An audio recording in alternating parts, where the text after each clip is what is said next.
Hi, hello there, SSP families. We're back.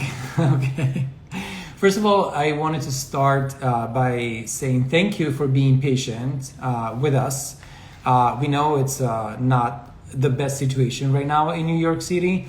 And I want to say thank you for being patient because this is happening while our SSP team is a little bit downsized at this time. In part because of some COVID exposure. So some team members are being tested and we have asked them to wait before they come to work so that you can be protected. And at the same time, of course, it's the holiday season. Some other team members are on vacation with their families, enjoying, their well-deserved vacation time. And so we understand, we know that you guys have been calling the office and we had missed some calls. You have been emailing and you're not getting an email back within the usual 30 minutes or an hour. So thank you for being patient. I wanted to, before we start the live Q&A with Dr. Cow, I wanted to give you some ideas about how to best reach us and how to best be helped. I believe that the best way would be for you to still call the office and to leave a voicemail. When you do that, because we have digital technology, we are warned that there is a voicemail, there is someone that we missed a phone call from, and so we can call you back sooner than if, for example, you email us. The other tip that I want to give you is please just use one medium of communication. Avoid calling, leaving a voicemail, sending a text message, emailing, and also using the portal. This will slow down our operations, and so we will get back to you later than we could if you just simply call and leave a voicemail for us. Okay, so choose one medium, stick to it. We will get back to you. And I want to take this moment to also thank the SSP team that is at the office and is working hard to get back to you and to help you out. I know our two new doctors, Dr. Choksi and Dr. Arigemma, have been swamped with visits and messages. Thank you guys. I know the rest of the SSP team, Lorraine has been there fighting the phones and emails. Naya has been there, and Natalie. And of course, the nurses, Taima and Sarita. Thank you guys. We will get through this. It's temporary. I see Dr. Choksi is watching. Hi, Dr. Choksi. All right, so that's my little piece of advice. Please choose your medium and stick to it. Don't call us, send text messages, emails, and portal messages all at one time because it just confuses everything. It makes the workload even bigger. So I see there's a lot of people coming through. So let's say some hellos and let's start. The way that it's going to work is this. Dr. Cow is going to talk about the new recommendations from the CDC. That is something that is confusing a lot of people, including providers. You hear about it. And also he's going to answer your questions live. The way that I would like for you to ask questions is very simple. Use the little button here with the question mark that you have at the bottom of your screen. That is the best way for us not to miss any questions. If you start typing in the comments, we will miss some of them. So having said this, here is Dr. Cow for you guys. Prepare your questions. You can start sending them now. Hi everybody. So I just want to kind of give you my take on things. I may or may not have the answer you're looking for, and hopefully I'll give you some guidance. I just wanted to give a shout out to our two new doctors and our nursing medical staff who are fielding questions and guiding people in a very kind of like tumultuous time when we didn't really get any really broad guidance from a bigger institution. So I'm going to tell you where this is coming from. All right.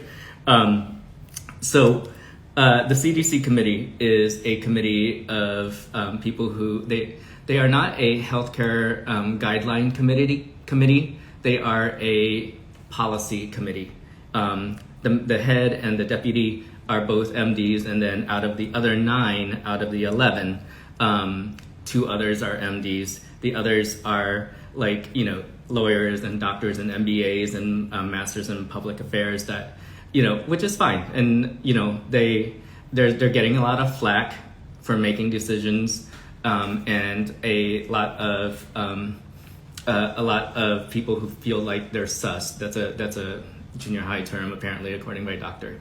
Like that these decisions are suspect or suspicious, but they're not. They're basically adding to the playbook things that weren't applicable before. So I will, you know, and this is a team that, like, we're pediatricians.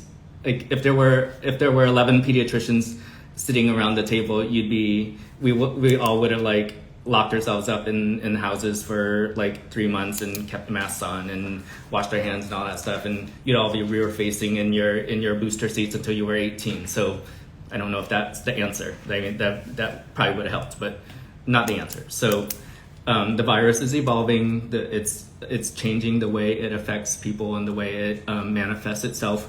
So our measures also have to change. I just want to go through like why some of these decisions are being made. I don't know if I agree with them, but I am going to try to guide you as a pediatrician and be flexible and also follow, you know, a guidebook that we all should be following. Okay.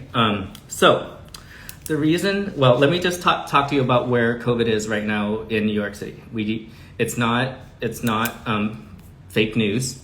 It's we are seeing 4-fold more positive cases than we did at the beginning of December. If you look at the average 28-day positivity rate, it's like 12.5%, 13%, but it's really not. You know, the reason it's 12.5%, 13% is because we started the month at like 4 or 5%. You know, so, and the last week we've seen 20+% average, so it's definitely very catchy. Anecdotally, we've also had a handful of families in our practice who I know are super strident, where they test every day.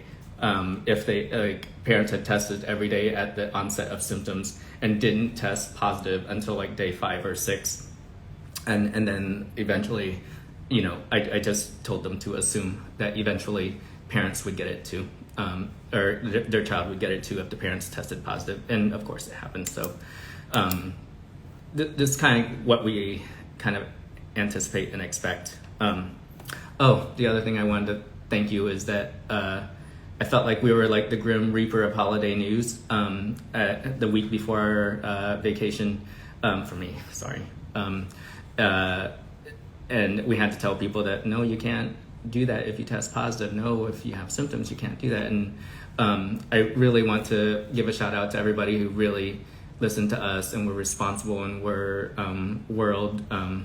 world citizens and actually took care of themselves and each other, especially my family of 5 who had 1 out of 5 test positive and had to cancel your London trip. I'm sure it was something that you were looking forward to and needed, but I appreciate that you listen. Okay, so the new guidelines in a second, and I'm going to tell you why we're having these new guidelines. And again, this is a decision made by a roundtable of some physicians and policymakers and MPAs, MBAs, MPHs, who all probably have done great things, but this is the decision that they came to, and it's not a decision that I would want to make. So I'm not hating them for it. The reason for the shortened guidelines has some economic effect, but also because of what we know now, in that the infectivity period is really between, like, what we know now is that with this strain, you're really most infectious between the 1 or 2 days before your symptoms and then the 2 to 3 days past your symptoms. So that's why all this shortened stuff is happening. And I think they're probably also hedging their bets, knowing that more of the population is protected. So on some level, it's a safer bet to shorten the quarantine process. Okay, so I'm going to just read through, and then I'm going to answer a few questions that Dr. Choksi very cautiously sent me that she's getting a lot of questions about that I would like to just specifically address. Okay, so with the new recommendations, they're not guidelines, or recommendations.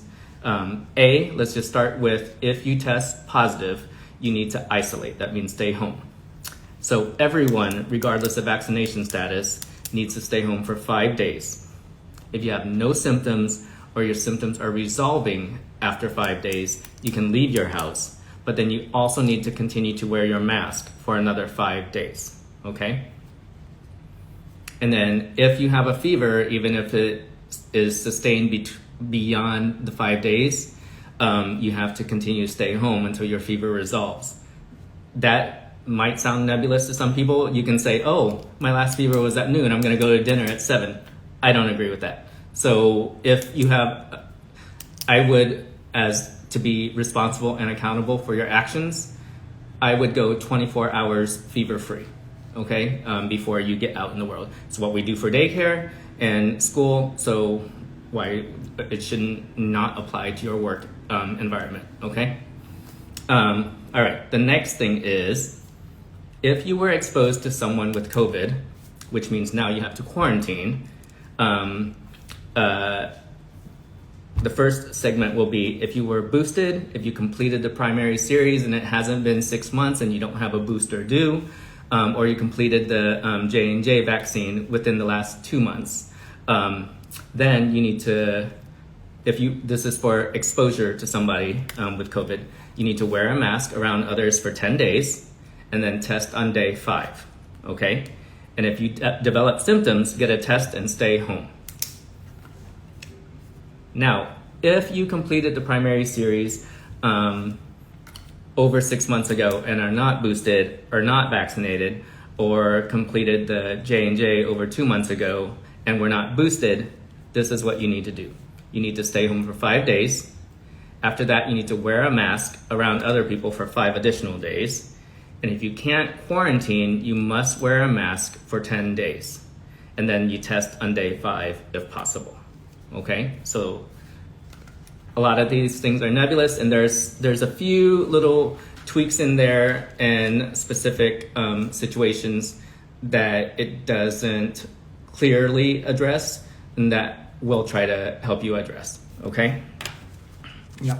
So what we're going to do now is we're going to answer some of the questions that Dr. Choksi sent us. These are questions that she was asked the entire week from you guys. So we're going to address these, and then we're going to go to the live Q&A. So again, I see a lot of questions coming through. The only way to ask questions that we can answer is for you to use this little question mark button here, so that we can bring them on screen and actually answer them, okay? So let's start answering some of these questions from Dr. Choksi. Okay. So my first question was about symptoms to expect and what symptoms to worry about. So as any other virus, and we've seen lots of other viruses going on, it's interesting. All the other viral activity has stayed the same, and then COVID-19 is just piled on top of it. We're still seeing a ton of other stuff, but then COVID-19 is just peaked in itself, okay? So, symptoms to expect. Just like any other virus, if you or your child tests positive, we treat it like any other virus at this point. As long as your child is feeding or drinking and hydrating enough to make their normal urines, for a child that is 1 year plus, that's 2 to 3 urines a day, will let us know that your kid is staying hydrated, okay?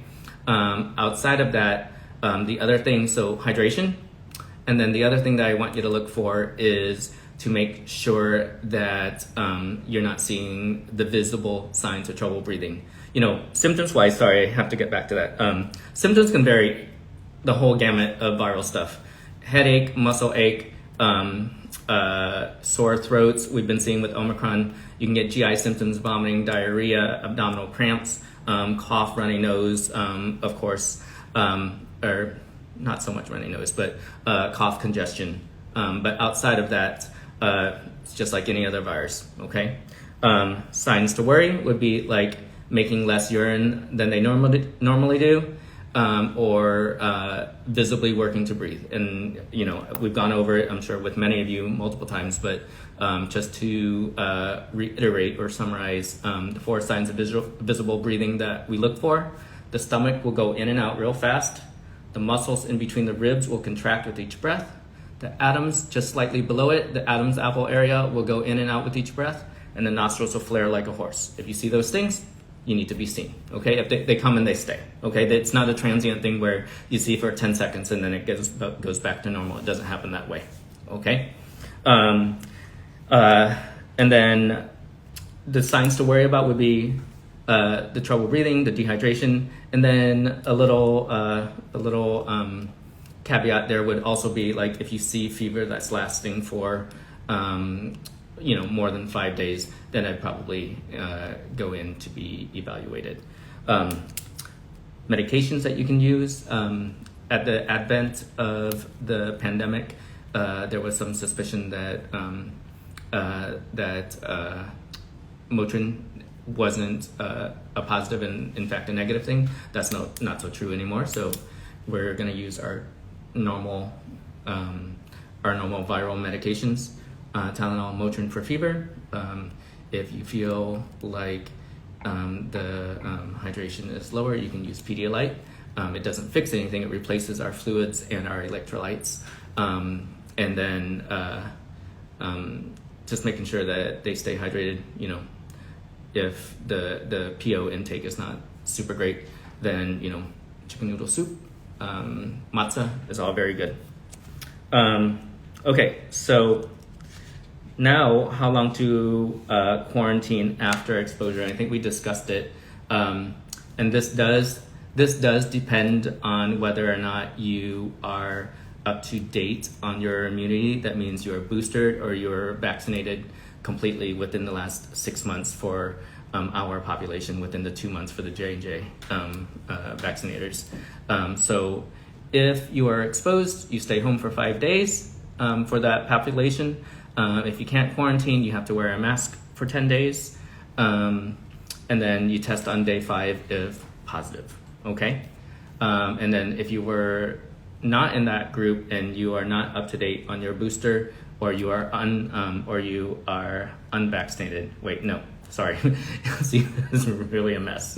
So if you are in that crowd that has been boosted and up to date and within that time frame, then you just wear a mask for others around 10 days. You do not have to stay at home. And then you test hopefully on day 5. Okay? Let's start taking some questions here. Sure, let's. Because we have a lot. So I'm going to go from the very beginning. Oh boy. Yeah. Let's do this one. Let's put it up. Any news on vaccines for 2 to 4 year olds? We do not have any current news about that. Of course, unfortunately, the data from the fall, late winter, reflected that the 2 to 4 crowd, the 2-dose vaccine wasn't as effective. So we're gathering new information and more information about a potential third, just to make sure that we're doing the right thing by them. All right, next question is, one parent is positive home COVID test last night, one parent is negative. Should we test the toddler if no symptoms? Yeah. So just anecdotally, we've had several families that from the beginning of symptoms, and this is the thing, the whole family was vaccinated, or the parents at least, and the parents kept testing negative until day 5 or 6, and then tested positive of symptoms on day 5 or 6 of symptoms. So I would test at least at the beginning, and then at least by every other day. And I mean, look, I understand. Logistically, it'd be easy if you all were positive. Then you just basically try to just cluster together and stay home. But to be honest with you, it's better if you haven't had it, just to try to avoid it. Okay. Did I answer that? Yeah. Okay. Yeah. They wanted to know if they needed to test the child. Yeah. So yes. Yeah. This is a little difficult, but we'll try. Would you pull a 19-month-old out of daycare due to Omicron a significant difficulty to your family? I don't think I can answer this specifically outside understanding. I think you've all heard me say that toddler families actually have my heart right now, because you're really chomping at the bit to go to work. You finally felt comfortable sending your kid to daycare, and then even before Omicron, all the viruses hit, so you're able to use like 1 week out of every 4. So I understand. It's a high risk. I mean, even outside of Omicron, my recommendations were, once we get back to 5% positivity, then I would maybe reconsider your behavior or your daily routine. So I mean, this falls into it, and it's a significant change in positivity rate. So if you can swing it, yeah. If you can't, don't hate yourself. You got to do what you can do. What we're seeing is that the symptoms are not. Pediatric hospitalizations are up, but that's just purely a numbers thing. We're not seeing a number of extreme cases, although the lag with MISC, which usually happens 3 to 6 weeks after primary infection, we don't know, but we're hoping that, honestly, that with Delta trending down, Omicron is going to trend down as far as MISC, so that's our hope. And I saw in the comments a quick question about, are we doing testing at SSP? The answer is yes. I'm hoping that everybody knows that we are doing testing. We do testing only on Tuesdays and Thursdays evening. So it's kind of limited, but we do have the capabilities. We just can't afford to do it every day. So I know that this week, for example, we were completely booked for testing, but it's not a normal situation, what we're seeing, and that's why we're completely booked. Let's keep going. Well, the other thing with testing is that I believe the H&H sites are handing out home kits for people 2 per adult, I believe. So if you can get your hands on those to be ready to test, that way we don't flood the ERs and the urgent cares and offices. Okay, I'm gonna pull this question on the screen. Nope, it doesn't let me. Come on. Okay. Here, let's see if it does now. Okay. Do you want me to just read it? Yeah, let's read it here. I'm sorry, guys. I don't know why. Oh, here. Okay, I was able to do it. Right. How should we approach navigating life after a positive test after isolation? Is there any data around reinfection? Or do we need some time of reduced risk? Okay. Honestly, there's not a lot of data right now. You can't, it depends. If you're talking about getting returning to normal after Omicron, we don't know. With the previous strains, we do know that you can get reinfected. With Omicron, if you have been boosted, there is a 35%. If you've been vaccinated, there's a 35% protection. But if you are boosted and up to date, there's a 75% protection against Omicron at this point. All right, let's try this one. If you test positive, when should you test again to see if you test negative on an antigen test? I wouldn't do the antigen test for that. Well, right? Yeah. Honestly, this is also one of those nebulous areas of the recommendations, because prior to this, it was just expected that if you test positive, you could be positive for another 30 days if you had primary infection. With some of the new evidence, I think that is leading this this recommendation. They want you to test at day 10 with a negative PCR. I wouldn't do a rapid antigen for this. I would do a PCR with the knowledge that if you are vaccinated and boosted, that you're clearing the virus out of your system, and it shouldn't linger beyond 10 days. All right, let's keep going. There's a lot of questions, so let's try. Mom positive today, baby seems fine. Any chance she won't get it, or is that a long shot? Well, that's not an easy answer. Let's just say very likely, but you should still take your precautions at this point. Likely that symptoms are going to be mild for young kids, but we don't know, and we don't know what the effects are long term. So it's best to just not get it. I think what I would suggest is find a breastfeed if you're breastfeeding. Mask while you're in the same room as baby. It's very hard to ask parents to have their babies in another room with a monitor.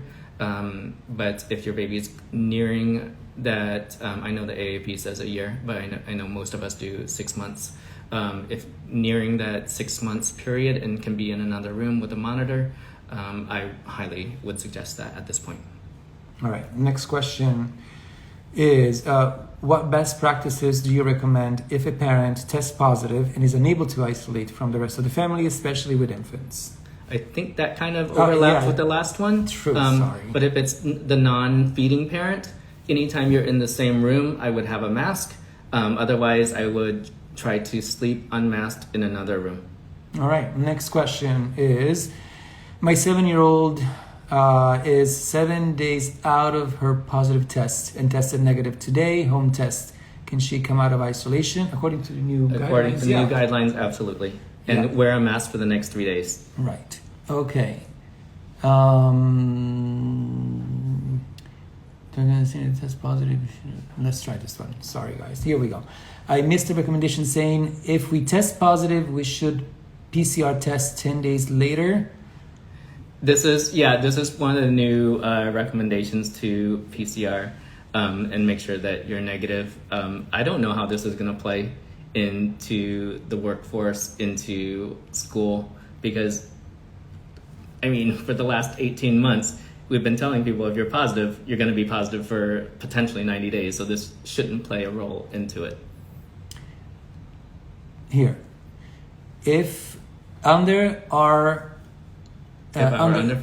fives, tested positive, isolated and recovered, does that provide them with a reasonable immunity?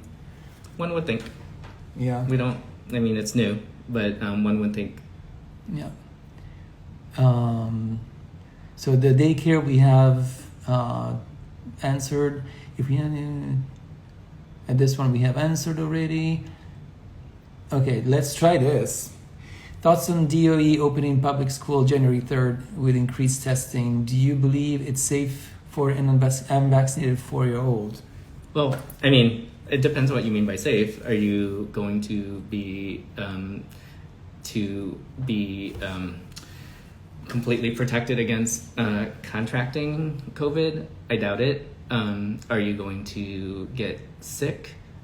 Also doubt it. So if that's your sense of safe, I think I think it's fairly safe. I mean, if pediatricians sitting around the table were making the decision, I think we would have put off the restart of school for another 2 or 3 weeks, but we're not there. All right, let's answer Katie. Hi, Katie. How are you? So, should we test the kids before we go back to school? I think a lot of schools are actually asking for it, which is going to be kind of like a fuster cluck, just because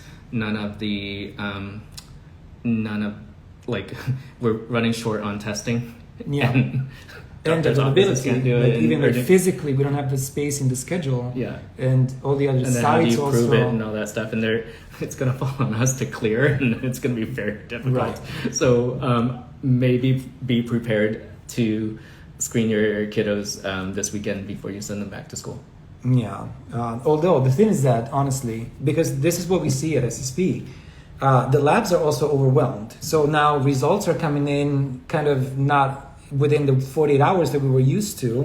Now it's actually taking 72 hours. So, for example, we had testing done before Christmas break, and we didn't get any results until the 26th, right? Which is not perfect, but that's where we are. So even if we test, let's say tomorrow, that is Thursday, we're not going to get results until the 1st, the 2nd, the 3rd. We don't know. So that's the little difficulty that we're experiencing right now.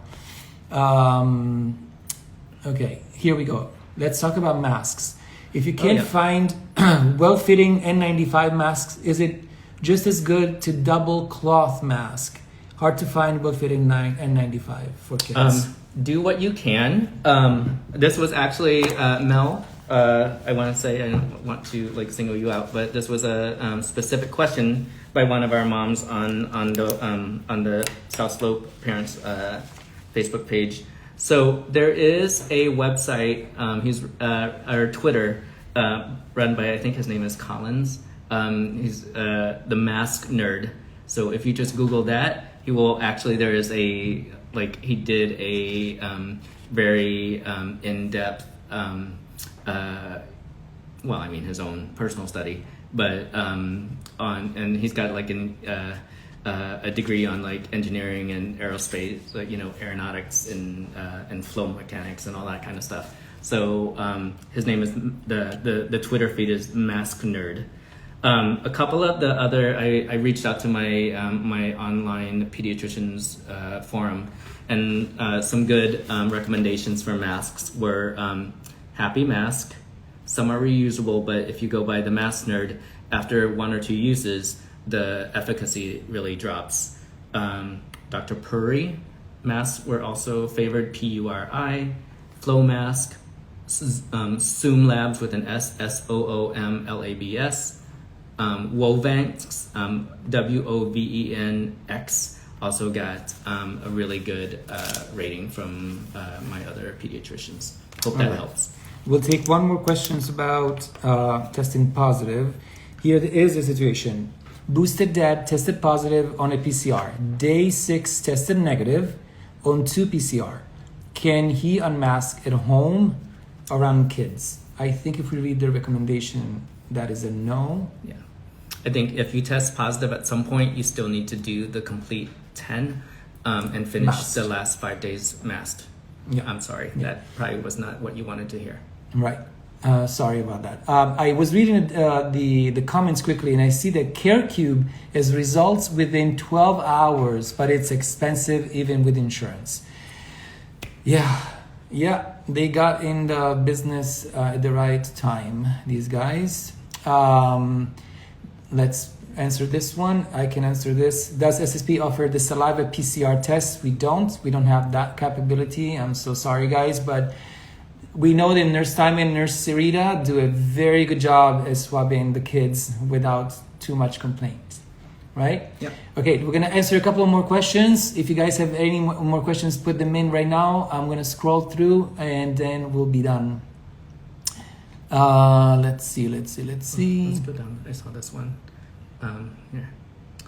Our 7-year-old tested positive on Monday, had fever for 2 days, feels better.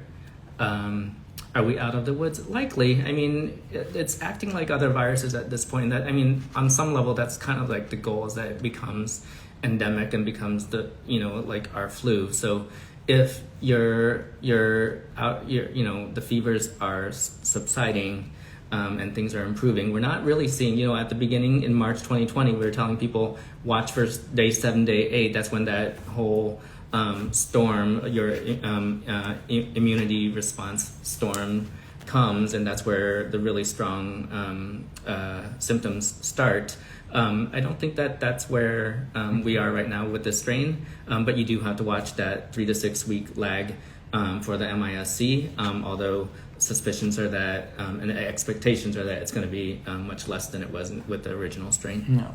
And just to also recap the new guidelines, 7-year-old tested positive on Monday, fever for 2 days. So he needs to be, if he's vaccinated or unvaccinated, he needs to test to day 5, right? Absolutely. And then mask until day 10 anyway. Absolutely. Okay. And then if he is vaccinated, he can, and no symptom after day 5, then he can go out but masked. Exactly. Right? Okay. Exactly. All right, guys. Let's see. Let's take one last one. I see new ones are coming in. This one we did. This one we did.